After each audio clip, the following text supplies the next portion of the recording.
Hello everyone, welcome to my YouTube channel. And ఈరోజు మనం చూడబోయే రీడింగ్ ఏంటిది అంటే what you need to do to improve or maintain a healthy relationship. So మనం ఏ రిలేషన్లో ఉన్నా ఆ రిలేషన్ని హెల్తీగా, ఒకే విధంగా, ఎటువంటి మిస్అండర్స్టాండింగ్స్ లేకుండా ఎలా ఇంప్రూవ్ చేసుకోవాలి, దాన్ని ఎలా అలాగే కంటిన్యూ చేసుకోవాలి అనేది ఈ రీడింగ్.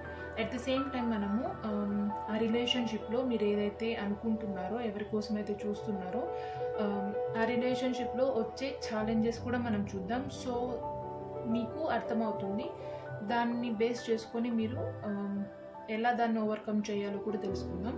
సో మనం స్టార్ట్ చేద్దాం రీడింగ్. మీరు హెల్తీ రిలేషన్షిప్ పెట్టుకోవాలి, ఇంప్రూవ్ చేసుకోవాలి, ఎటువంటి మిస్అండర్స్టాండింగ్స్, గొడవలు లేకుండా ఎలా ఉండాలి అనేది ఈ రీడింగ్. మీన్వైల్ యాజ్ యూజువల్గా ఒక చిన్న రిక్వెస్ట్, ఎవరైతే చూస్తున్నారో ఒకవేళ మీకు ఈ వీడియోస్ నచ్చితే ఖచ్చితంగా లైక్ చేయండి. అట్ ద సేమ్ టైం మీ ఫ్రెండ్స్కి షేర్ చేయండి. ఎవరికైతే యూజ్ అవుతుంది అనిపిస్తుందో వాళ్ళకి షేర్ చేయండి. అట్ ద సేమ్ టైం ఖచ్చితంగా సబ్స్క్రైబ్ చేసుకోండి. సో మనం స్టార్ట్ చేద్దాం ఇప్పుడు.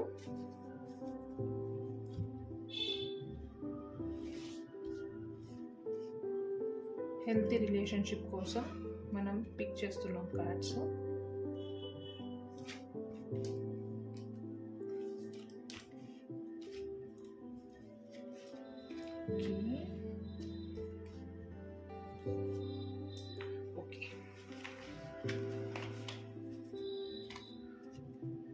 Bottom of the deck harmony card వచ్చింది, which is very positive card.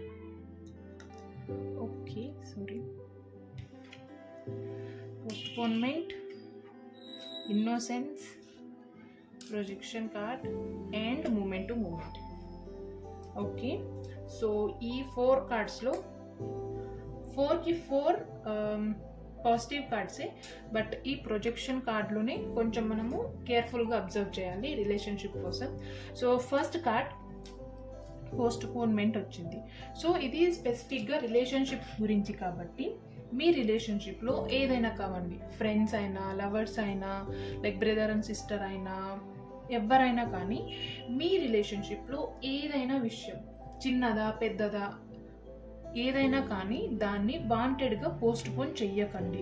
Me partner లేదంటే మీ ఫ్రెండ్ ఎవరైతే ఆపోజిట్ పర్సన్ ఉన్నారో వాళ్ళు ఏదైనా మీకు చెయ్యండి అని అడిగితే, కావాలి అని అడిగితే దాన్ని అట్ ఎనీ కాస్ట్ పోస్ట్పోన్ చేయకుండా ఉంటే బెటర్ అని ఈ కార్డ్ చెప్తుంది. మీరు కావాలని చెయ్యరు, బట్ అవి ఆటోమేటిక్గా జరిగే ఛాన్సెస్ ఉన్నాయి ఎవరైతే రీడింగ్ చూస్తున్నారో వాళ్ళ కోసం అప్కమింగ్ డేస్లో. సో మీరేం దాన్ని ఎలా ఓవర్కమ్ చేయాలంటే, మీ రిలేషన్షిప్ని హెల్తీగా మెయింటైన్ చేయడానికి ఏ దాన్నైనా అప్పటికప్పుడే దాన్ని కంప్లీట్ చేసేయండి. దాన్ని రేపు చేద్దాం, ఎల్లుండి చేద్దాం, తర్వాత చేద్దామని పోస్ట్ పోన్ చేయకండి. అట్ ద సేమ్ టైం మీ చుట్టూ ఉన్న వాటిని కొంచెం అబ్జర్వ్ చేస్తూ ఉండండి. ఎలా అంటే లైక్ మీ పర్సన్కి, మీ రిలేషన్షిప్లో ఉన్న ఆపోజిట్ పర్సన్కి ఏదైతే హ్యాపీనెస్ని ఇస్తుందో దాన్ని అబ్జర్వ్ చేసి దాన్ని వాళ్ళకి ఇచ్చే ప్రయత్నం కొంచెం చేస్తే బెటర్ అని ఈ కార్డ్ చెప్తుంది. బట్ ఓవరాల్గా ఏవైనా మీ రిలేషన్షిప్లో ఉన్న వాళ్ళు ఏదైనా అడిగితే, కావాలని కోరుకుంటే దాన్ని పోస్ట్పోన్ చేయకుండా వీలైనంత త్వరగా చేయండి అని ఈ కార్డ్ చెప్తుంది. And second card innocence card. అంటే మీ రిలేషన్షిప్లో మీరు ఇంప్రూవ్ చేయడానికి, అట్ ద సేమ్ టైం దాన్ని కంటిన్యూ చేయడానికి, అది అలాగే హెల్తీగా ఉండడానికి, ఎటువంటి ఇబ్బందులు లేకుండా ఉండడానికి మీరు మీ పర్సనాలిటీ ఎలాంటిదైనా కానీ మీరేం చేయాలంటే you have to be like innocence. చిన్న చిన్న థింగ్స్ని ఎంజాయ్ చేయడం నేర్చుకోవాలి. ఆ చుట్టూ ఉన్న జాయ్ని, హ్యాపీనెస్ని మీరు ఫీల్ అవ్వాలి, దాన్ని క్యాప్చర్ చేసుకోవాలి. ఇది మేబీ మీ రిలేషన్షిప్లో ఉన్న పర్సన్కి హెల్ప్ అవ్వచ్చు, హ్యాపీనెస్ని ఇవ్వచ్చు. మీరు హ్యాపీగా ఉంటే అఫ్ కోర్స్ మనం హ్యాపీగా ఉంటే మన రిలేషన్షిప్లో ఉన్న ఫ్రెండ్ అయినా ఎవరైనా కానీ హ్యాపీగానే ఉంటారు. సో ఈ కార్డ్తో ఏం చెప్తుంది అంటే మీరు మీ చుట్టూ ఉన్న థింగ్స్ని ఫస్ట్ ఫీల్ అవ్వండి. మీలో ఉన్న చైల్డ్, ఒక చిన్న చైల్డ్ ఉంటారు కదా ప్రతి ఒక్కరిలో, దాన్ని బయటికి తీయండి. ఈ రిలేషన్షిప్ హెల్తీగా పోవాలంటే అది కూడా చాలా ఇంపార్టెంట్ అని ఈ కార్డ్ చెప్తుంది. సో అన్నిసార్లు మెచ్యూర్గానే మనము మాట్లాడాల్సిన అవసరం లేదు, బిహేవ్ చేయాల్సిన అవసరం లేదు. స్పెషల్లీ రిలేషన్షిప్లో అయితే మెచ్యూరిటీ ఎంత అవసరమో మనలో ఉన్న ఆ చైల్డ్ కూడా అంతే అవసరం.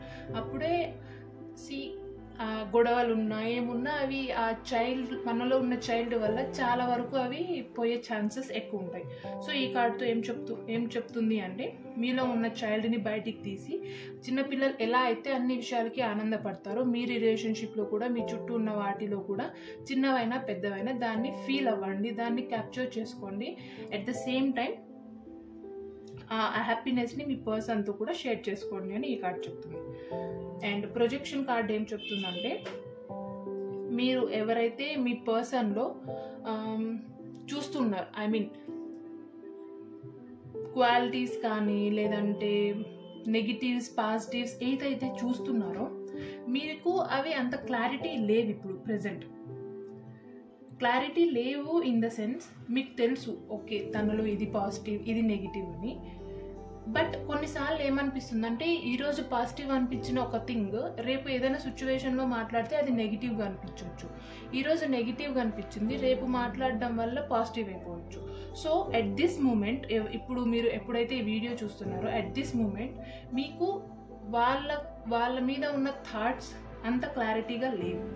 సో ఈ కార్డ్తో ఏం మెసేజ్ ఇవ్వాలనుకుంటుంది యూనివర్స్ అంటే, బెటర్ మీరు వాళ్ళ థాట్స్ని వాళ్ళ వేని జడ్జ్ చేయకుండా ఎలాగైతే ఉన్నారో అలాగే వదిలేయండి. అసలు ఏం ఆలోచించకండి, ఓకే ఇది పాజిటివ్ ఇది నెగిటివ్, అసలు ఏం ఆలోచించకుండా ఎలా అయితే ఉన్నారో ఎట్ దిస్ మూమెంట్ దాన్ని అలాగే ఉండనివ్వండి. నువ్వు ఈరోజు ఇలా మాట్లాడుతున్నావు, ఇది పాజిటివ్ ఉంది ఇది నెగిటివ్ ఉంది, ఇది మంచిది కాదు చెడ్డు అని ఏం చెప్పకండి. Just let it be. ఏదైతే ఉందో దాన్ని అలాగే వదిలేయండి. మీరు దాన్ని భూతద్దంలో పెట్టి చూస్తే అది మీకే రివర్స్ అయ్యే ఛాన్సెస్ ఎక్కువ ఉన్నాయి, పర్టికులర్గా ఈ రిలేషన్షిప్ కోసం. సో ఎవరైతే చూస్తున్నారో మీరు మీ రిలేషన్షిప్ని కంటిన్యూ చేయాలి, హెల్తీగా ఉండాలి, ఇంప్రూవ్ చేయాలంటే ఎట్ దిస్ మూమెంట్ మీరు ఎటువంటి ఏవి వాళ్ళలో ఉన్న లోపాలని ఏవి వెతకకుండా లెట్ ఇట్ బి అని ఈ కార్డ్తో యూనివర్స్ చెప్తుంది. And moment to moment card ఏం చెప్తుందంటే, సో మీరు మీరు రిలేషన్షిప్లో ఏదన్నా ఇష్యూస్ వస్తే ప్రెజెంట్ ఉన్న వాటినే ఆలోచించండి, ప్రెజెంట్నే మాట్లాడండి, పాస్ట్లోకి వెళ్ళకండి, అట్ ద సేమ్ టైం ఫ్యూచర్లో కూడా వెళ్ళకండి. పాస్ట్ కొన్నిసార్లు it will impact our future. So future గురించి మనకు తెలియదు ఏం జరుగుతుంది అని, but you have only present in your hand.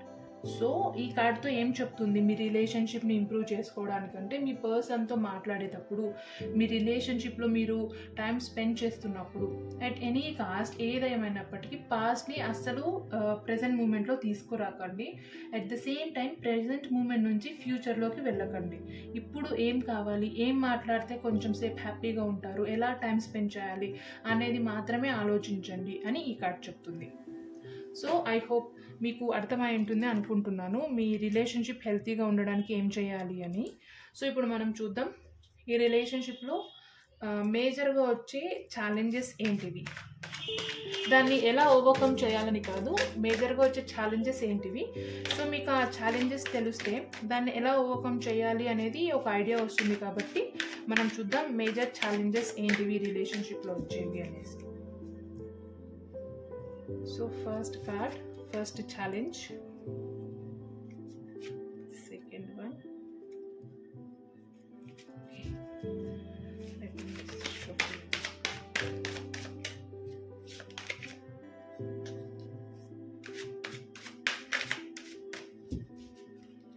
So third obstacle.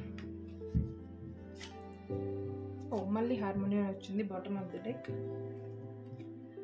Okay, suppression card, rebirth and the master. Okay, so ఈ మాస్టర్ కార్డ్తో దీనికి సంబంధం ఉన్నట్టు అనిపిస్తుంది నాకు. సో ఫస్ట్ సపరేషన్ కార్డ్తో ఏం అబ్స్టికల్ రావచ్చు అంటే, సో ఈ రిలేషన్షిప్లో మీ పర్సన్ కాకుండా మీకు మీరే అనవసరంగా లేనిపోని ఇబ్బందులు తెచ్చుకునే ఛాన్సెస్ ఉన్నాయి అని ఈ కార్డ్తో అనిపిస్తుంది. సో దీనికి ఎక్కువ డిస్కషన్ అవసరం లేదు. సో సింపుల్గా ఈ card just one word answer లాగా నేను చెప్తాను.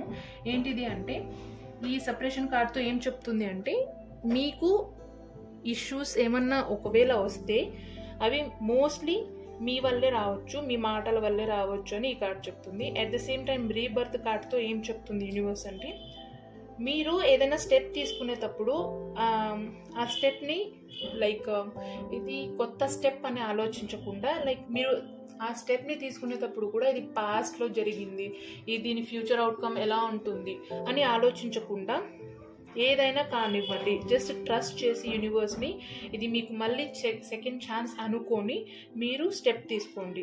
ఓవర్ థింక్ చేయడం వల్ల కూడా ఈ రిలేషన్షిప్లో మేబీ కొన్ని ఆబ్స్టికల్స్ వచ్చే ఛాన్సెస్ ఉన్నాయి. అట్ ద సేమ్ టైం మీరు కరెక్ట్ యాక్షన్ తీసుకోకపోవడం వల్ల కూడా మేబీ ఇష్యూస్ రావచ్చు అని ఈ కార్డ్ ద్వారా నాకు అనిపిస్తుంది. అండ్ ఫైనల్గా ద మాస్టర్ కార్డ్ ఏంటిది అంటే ఓకే మీకు అన్ని తెలిసినప్పటికీ సమ్వేర్ చూడండి ఈ కార్డ్లో ఎంత డార్క్నెస్ కనిపిస్తుందో. సో మీరు ఎంత నాలెడ్జ్ ఉన్నప్పటికీ మీకు ఎంత మాస్టర్ అయినప్పటికీ స్టిల్ కొంచెం మీలో కూడా ఏమంటారు ఇన్సెక్యూరిటీ అలానే ఉండిపోయింది. సో ఆ ఇన్సెక్యూరిటీని బయటికి తీసేసి మీలో ఉన్న నెగిటివ్ థాట్స్ని బయటికి తీసేసి మీరు ప్రెజెంట్ ఉన్న దాని గురించి ఆలోచించండి. At the same time not every time మనమే కరెక్ట్ కాదు. మనకి ఎంత తెలివి ఉన్నప్పటికీ మనము అవతల వారి మాటని కూడా వినడం కాదు అర్థం చేసుకోవాలి అని ఈ కార్డ్తో చెప్తుంది. సో ఓవరాల్గా ఆబ్స్టికల్స్ ఏంటివి అని మీకు అర్థమై ఉంటుందని నేను అనుకుంటున్నాను. 3 లైక్ సిమిలర్గానే ఉన్నాయి. మీకు మీరే ప్రాబ్లమ్స్ తెచ్చుకోవచ్చు ఇక్కడ మీ మాటల వల్ల, మీ యాక్షన్స్ వల్ల. అట్ ద సేమ్ టైం ఈ కార్డ్తో ఏంటిదంటే మీరు ఎక్కువ ఓవర్ థింక్ చేయడం వల్ల మీరు ఈ రిలేషన్షిప్లో స్టక్ అయ్యే ఛాన్సెస్ ఉన్నాయి. అట్ ద సేమ్ టైం పాస్ట్ని తీసుకురాకండి.